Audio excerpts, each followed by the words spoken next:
अहो म्हणाले व्हेज खाऊन आलाय खूप कंटाळा, काहीतरी आज नॉनव्हेज बनव ना. तर म्हणलं चला आज मटण रस्सा बनवूयात. तर त्याच्यासाठी आज अर्धा किलो मटण घेतलेलं स्वच्छ खळखळीत पाण्याने धुवून. आणि मसाल्यासाठी मी घेतलं होतं खोबरं बारीक चिरलेलं, टोमॅटो, कांदा, लसूण, आलं, जिरे आणि थोडीशी खसखस. आणि एका कुकरमध्ये मी एक मीडियम साईजचा कांदा चिरून थोडीशी कढीपत्त्याची पानं टाकून असा मस्त असा लालसर कलर येईपर्यंत त्याला तेलामध्ये फ्राय करून घेतला. आणि मटण होतं ते मी त्याच्यामध्ये घालून थोडंसं असं उलटंपालटं करून घेते त्याला.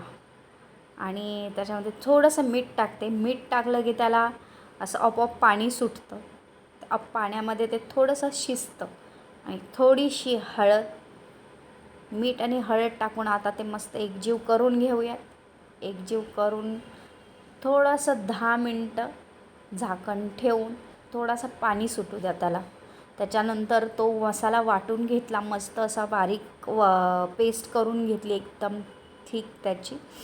आणि त्याच्यामध्ये 10 मिनटानंतर मग मी मटणामध्ये मसाले घालून घेतले. त्यासाठी बेडगी मिरची पावडर, लाल मिरची पावडर, मटण मसाला आणि कांदा लसूण मसाला म्हणजेच घाटी मसाला त्याच्यामध्ये मी टाकून घेतला. आणि बारीक केलेलं खोबऱ्याचं वाटणही त्याच्यातमध्ये मी घालून घेतलं.